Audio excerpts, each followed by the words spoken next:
mulai. Baik, Assalamualaikum warahmatullahi wabarakatuh. Kami dari tim 6 akan mempresentasikan hasil perancangan enterprise arsitektur untuk platform kami yaitu loka.co. Sebelum kami masuk pada inti penjelasannya, saya akan memberitahu apa itu loka.co. Jadi, loka.co adalah platform e-commerce yang berfokus pada penjualan gantungan kunci yang bertemakan culture. Produk yang kami rancang bukan sekedar aksesoris, tapi juga sebagai media ekspresi diri bagi generasi muda. Tagline kami yaitu bisa dilihat dari slide kami, carry a little story with you. Setiap gantungan kunci punya cerita. Hari ini kami akan memaparkan arsitektur enterprise yang menopang sistem bisnis loka.co dari sisi strategi, sistem data, hingga pengalaman pengguna.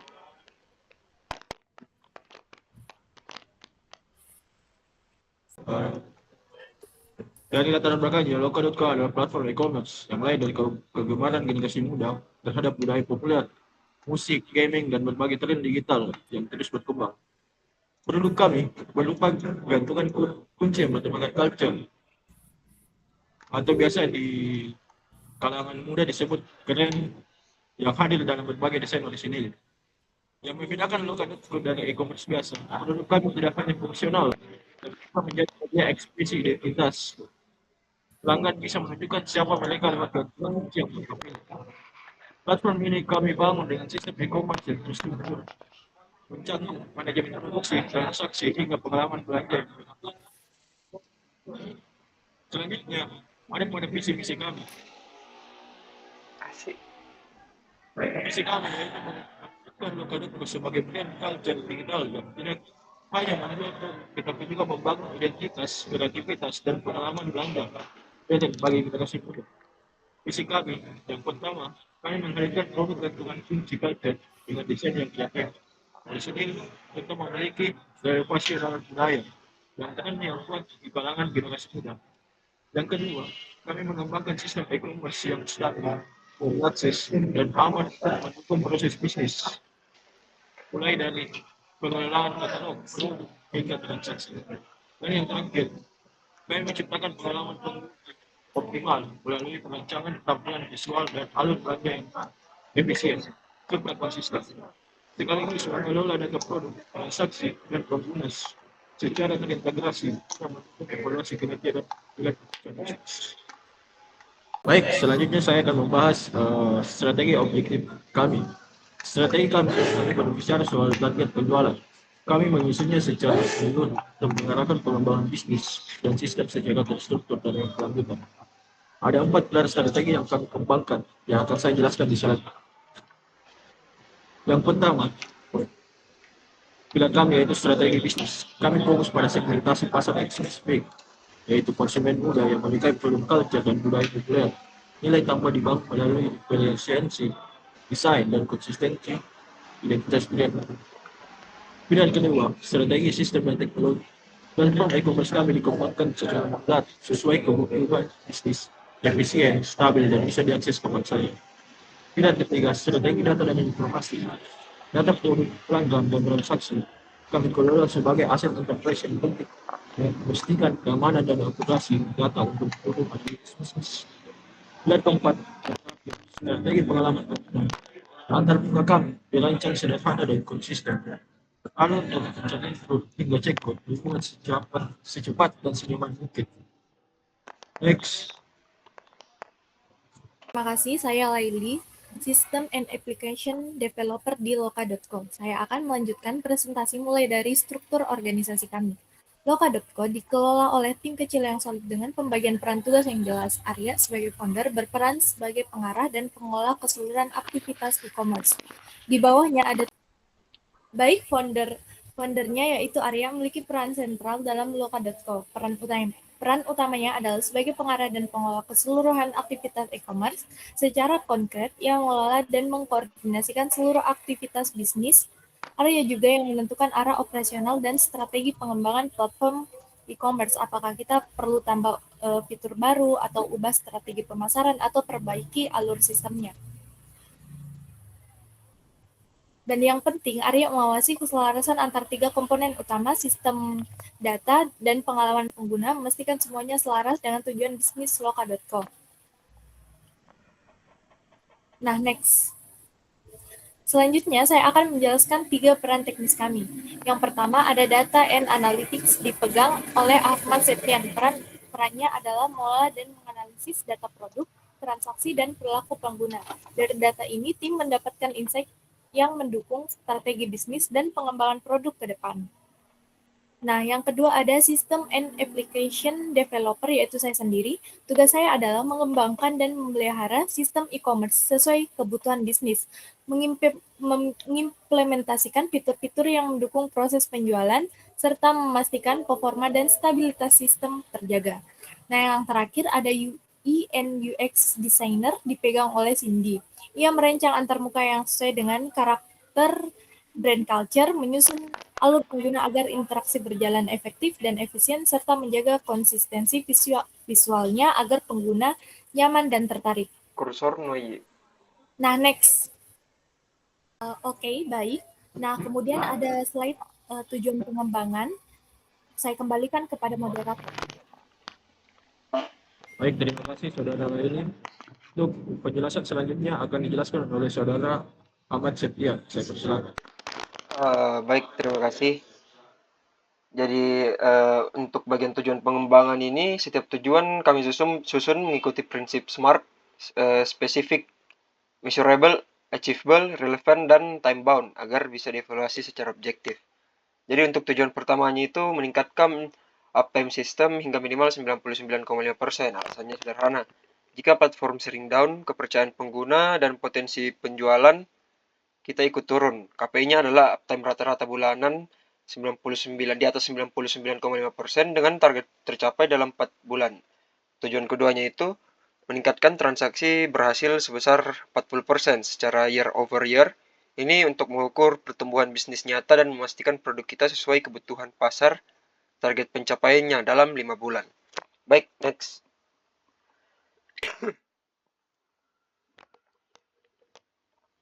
Nah, selanjutnya itu tujuan ketiga, yang dimana kita menurunkan bounce rate halaman checkout di bawah 25%, artinya kita ingin mengurangi pengguna yang kabur di tengah proses pembayaran, target dalam 3 bulan.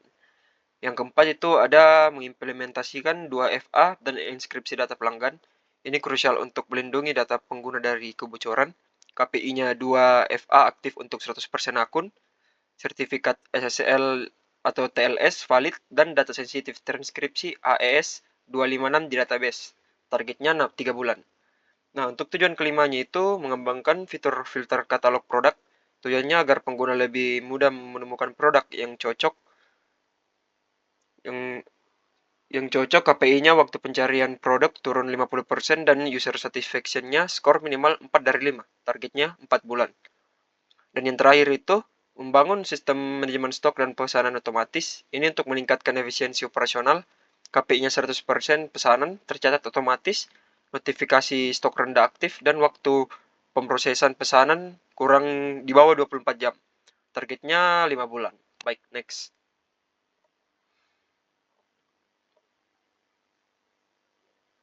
Sabar, ku apa ini, Cok? Ndara anuku di sini. Moskow save, Moskow sudah ini saya. Anu saja. Oh, ini ada, sorry. Ada. Baik, selanjutnya itu untuk inaktif atau program inisiatifnya ini, yang dimana untuk mencapai tujuan tadi kami merancang 7 program inisiatif. Yang pertama ada optimasi infrastruktur dan monitoring server. Yang kedua ada revamp checkout flow. Yang ketiga ada implementasi keamanan akun dan data.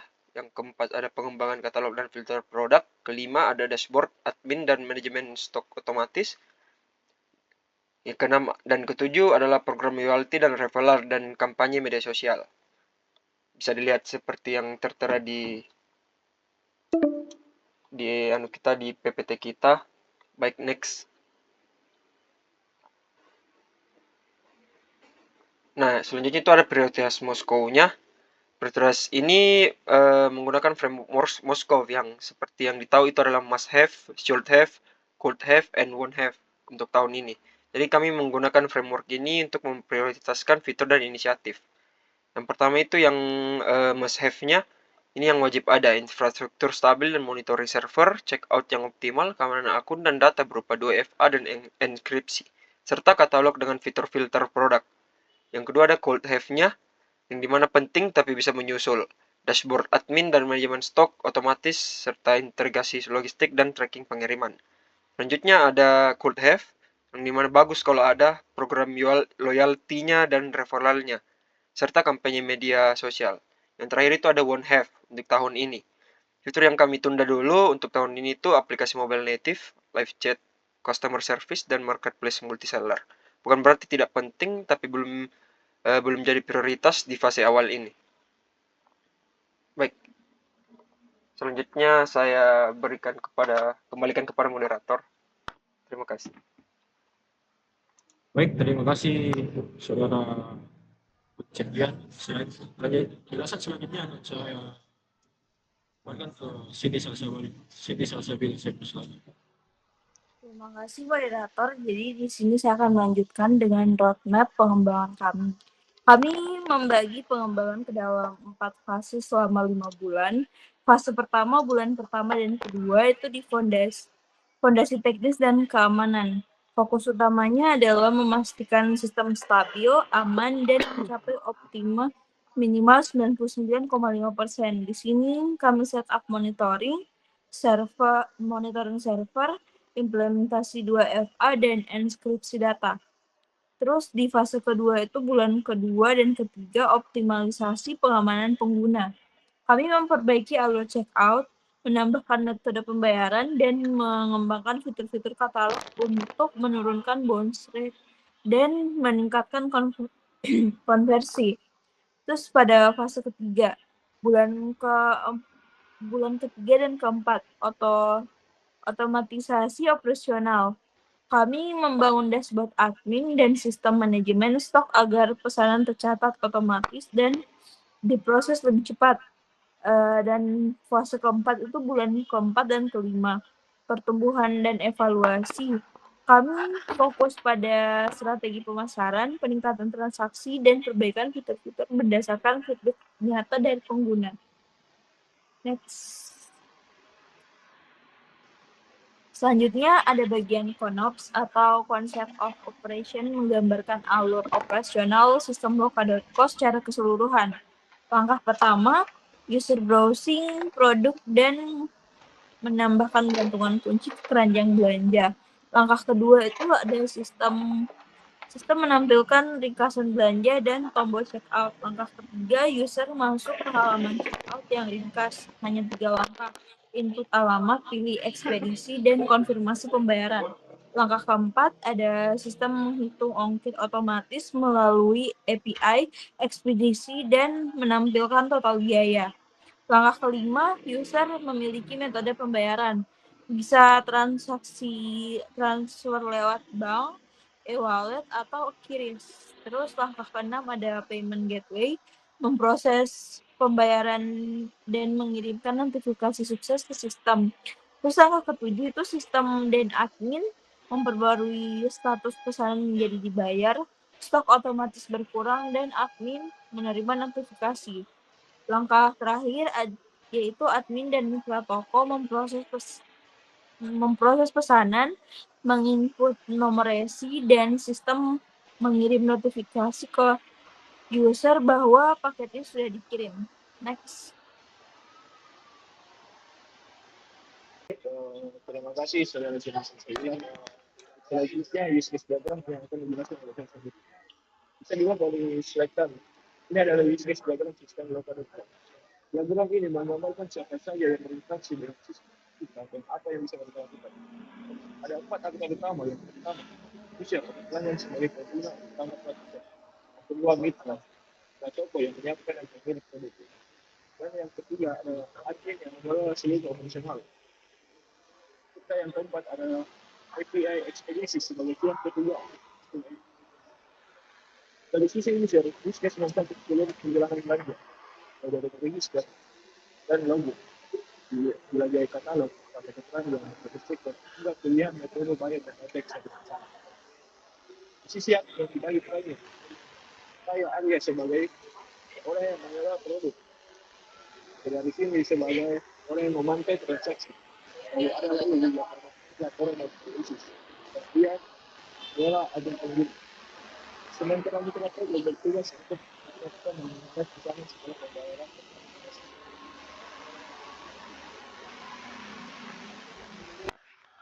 Lanjut ya, use case customer akan dijelaskan oleh Kedwani Richard Sabi. Akan dijelaskan oleh Saudari Laili Kamalia. Nah, oke. Anak-anak kecil gimana? Nah, baik. Berikutnya saya akan menjelaskan deskripsi dari use case customer. Di use case customer itu ada use case 1, yaitu register akun. Customer baru membuat akun dengan mengisi nama lengkap, email, nomor telepon, dan kata sandi. Sistem memvalidasi format, mengirim email verifikasi, dan mengaktifkan akun. Ada juga opsi daftar via Google. Lalu yang kedua, yaitu use case 2, ada login akun. Customer masuk menggunakan email dan kata sandi. Jika login gagal, 5 kali akun terkunci otomatis. Tersedia opsi login ke Google. Use 4 ada jelajahi katalog. Customer membuka halaman katalog, tidak wajib login. Sistem menampilkan semua produk secara dinamis. Customer bisa menggulir, mencari, dan memfilter berdasarkan kategori atau harga. Ada use 9, yaitu proses checkout. Customer checkout dalam 3 langkah. Konfirmasi alamat, pilih ekspedisi, lalu konfirmasi pesanan. Sistem menghitung ongkir via APA ekspedisi dan membuat order ID. Nah, yang ke UC12, yaitu proses pembayaran. Customer memilih metode bayar seperti transfer bank, e-wallet, atau QRIS. Setelah pembayaran terverifikasi, status pesanan berubah jadi dibayar, stok lalu berkurang otomatis, dan notifikasi dikirim ke customer dan admin. Slide selanjutnya. Selanjutnya lagi. Next lagi. Next. Oke, slide selanjutnya. Nah, kemudian untuk slide ini saya kembalikan kepada moderator.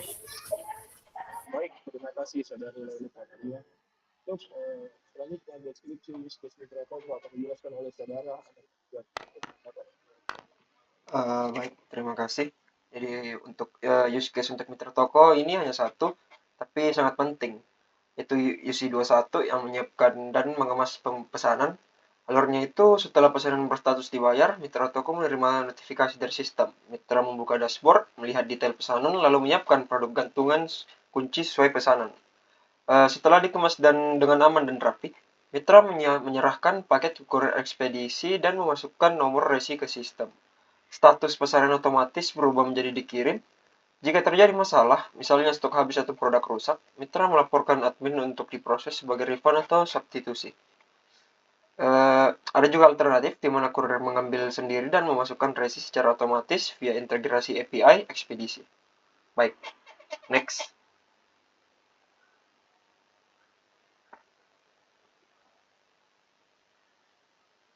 Mungkin saya kembalikan lagi kepada moderator. Baik, terima kasih atas penjelasannya, Saudara Ahmad Sufian. Untuk deskripsi use case ini akan dijelaskan oleh Saudari Siti Syafiqah. Baik, terima kasih atas kesempatannya moderator. Jadi pada bagian use case admin ini ada 5 use case utama di sisi admin. Yang pertama tuh ada use case 15, kelola produk dilakukan Arya, ia menambah, mengedit, dan menghapus produk dari katalog. Setiap perubahan tersimpan real-time database dan langsung tampil ke pelanggan. Selanjutnya ada use case 17, pantau transaksi dilakukan oleh saya sendiri, yaitu saya memantau semua transaksi yang masuk, memverifikasi pembayaran manual jika ada, dan memperbarui status pesanan jika ada yang dispute. Saya menandai sebagai perlunya investigasi. Terus use case 18 ini yaitu update status pesanan juga dilakukan oleh saya sendiri, Cindy, memastikan status setiap pesanan itu akurat dan notifikasinya terkirim ke customer. Terus use case 19 itu laporan dan analisis data dilakukan oleh Laili, Ia mengakses dashboard analitik untuk melihat laporan penjualan, tren produk, dan KPI produk dan KPI platform. Laporan bisa diekspos dalam format PDF atau Excel. Selanjutnya, yang terakhir itu ada use case 20, kelola akun pengguna yang dilakukan oleh Ian. Ia itu mengelola akun customer dan mitra toko termasuk aktivasi pemblokiran, reset password, dan penggunaan hak akses. Sekian dari saya kembalikan kepada moderator. Baik, terima kasih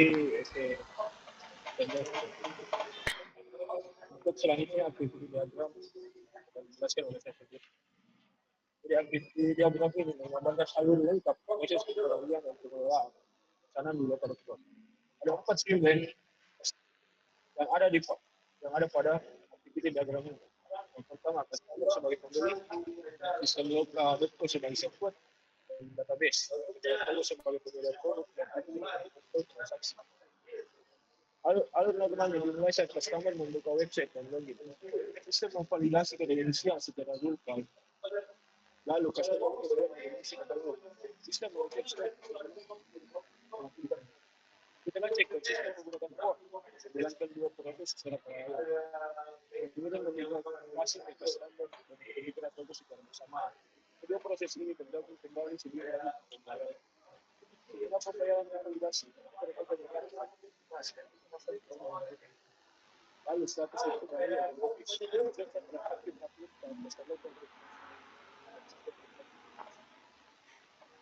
untuk alur error jika login gagal, customer diminta mengulang. Untuk pembayaran ditolak, customer bisa pilih metode lain. Desktop habis, sistem menampilkan notifikasi tanpa lagi tekan.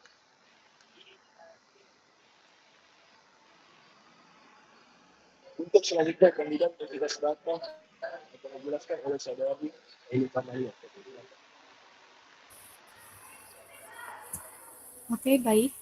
Terima kasih kepada moderator.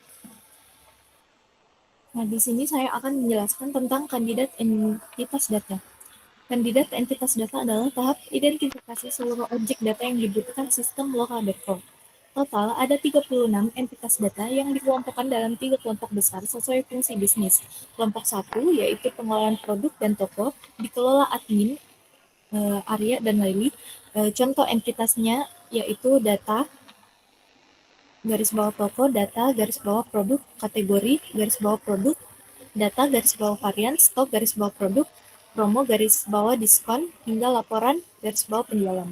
Nah, kelompok 2, pengelolaan transaksi pesanan melibatkan customer, mitra toko, dan admin, Cindy. Entitasnya mencakup pesanan, detail garis bawah pesanan, keranjang, pembayaran, metode bayar, pengiriman, ekspedisi, hingga refund. Nah, kelompok 3 ada pelanggan and mitra dikelola admin, yaitu Ian. Entitasnya meliputi data, garis bawah customer, akun, garis bawah customer, alamat, garis bawah customer, wishlist, poin, garis bawah loyalitas, data, garis bawah mitra, hingga sesi garis bawah login. Pengelompokan ini memudahkan kita melihat hubungan antar data dan siapa yang bertanggung jawab atas masing-masing kelompok. Nah, saya kembalikan lagi kepada moderator. Baik, terima kasih atas penjelasannya, saudari Laili Kamalia. Untuk penjelasan selanjutnya yaitu WRD 1-3 akan dijelaskan oleh saudara Ahmad Septian. Baik, terima kasih atas kesempatannya. Kali ini saya akan menjelaskan RD yang pertama dulu. RD yang ke-1 ini menggambarkan hubungan data untuk pengelolaan produk dan toko. Jadi di puncak itu ada entitas data toko sebagai induk yang memiliki relasi ke kategori produk, promo diskon, laporan penjualan, dan banner toko. Jadi dari kategori produk ini kita bisa masuk ke data produk. Jadi setiap produk ini memiliki varian lewat entitas data varian yang terhubung langsung ke stok data produk untuk memantau ketersediaan per SKU-nya. Jadi data produk ini juga terhubung ke gambar produk untuk galeri, ulasan produk untuk review pelanggan, dan log produk admin untuk audit trail perubahannya. untuk promo diskon terhubung ke jadwal promo untuk event flash sale dan banner toko untuk tampilan promosi di halaman utama. Baik, selanjutnya itu yang di sebelah kanan ada ERD yang kedua, yang dimana dia itu fokus pada alur transaksi dan pesanan, yang bisa dilihat dia mulai dari akun customer yang terhubung ke data customer sebagai profil pelanggan. Nah, data customer ini terhubung ke entitas pesanan. Setiap pesanan memiliki 3 cabang relasi. Detail pesanan yang mencatat item yang dipesan beserta variannya, pembayaran yang mencatat metode dan status bayar, serta pengiriman yang mencatat data ekspedisi dan nomor resi. Jadi struktur ini memungkinkan sistem untuk melacak seluruh siklus pesanan dari pembuatan hingga pengiriman secara lengkap dan terstruktur. Baik, next. Nah, selanjutnya ini ada ERD3 yang bagian pelanggan dan mitra, di mana ERD3 ini menggambarkan kelompok data pelanggan dan mitra. Entitas utamanya adalah data customer dan akun customer. Keduanya ini saling terhubung untuk memisahkan data profile dari data autentikasi. Jadi di sisi fitur pelanggan ada wishlist untuk daftar keinginan, poin loyalitas untuk program reward, dan riwayat pembelian sebagai rekap transaksi. Untuk mitra toko ada entitas data, mitra yang menyimpan profil toko dan performa mitra untuk evaluasi kinerja. Kelompok ini juga mencakup grup user dan kelola akun user yang dikelola admin Ian untuk mengatur hak akses untuk seluruh pengguna sistem. Baik, selanjutnya saya kembalikan lagi kepada moderator. Terima kasih. Baik, terima kasih atas penjelasannya. Dan untuk selanjutnya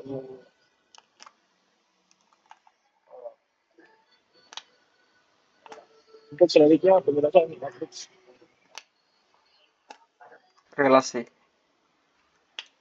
relasi akan dijelaskan oleh saudara Sini.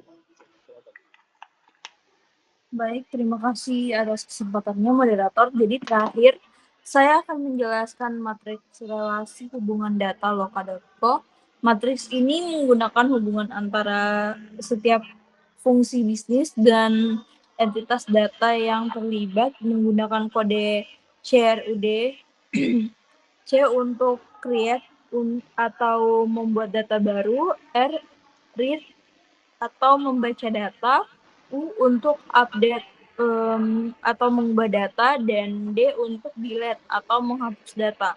Sebagai contoh, saat customer klik buat pesanan, setiap melakukan C ke tabel pesanan, artinya baris baru dibuat. Saat admin membuka halaman produk, sistem melakukan R ke tabel data produk, data diambil dan ditampilkan tanpa ada yang berubah.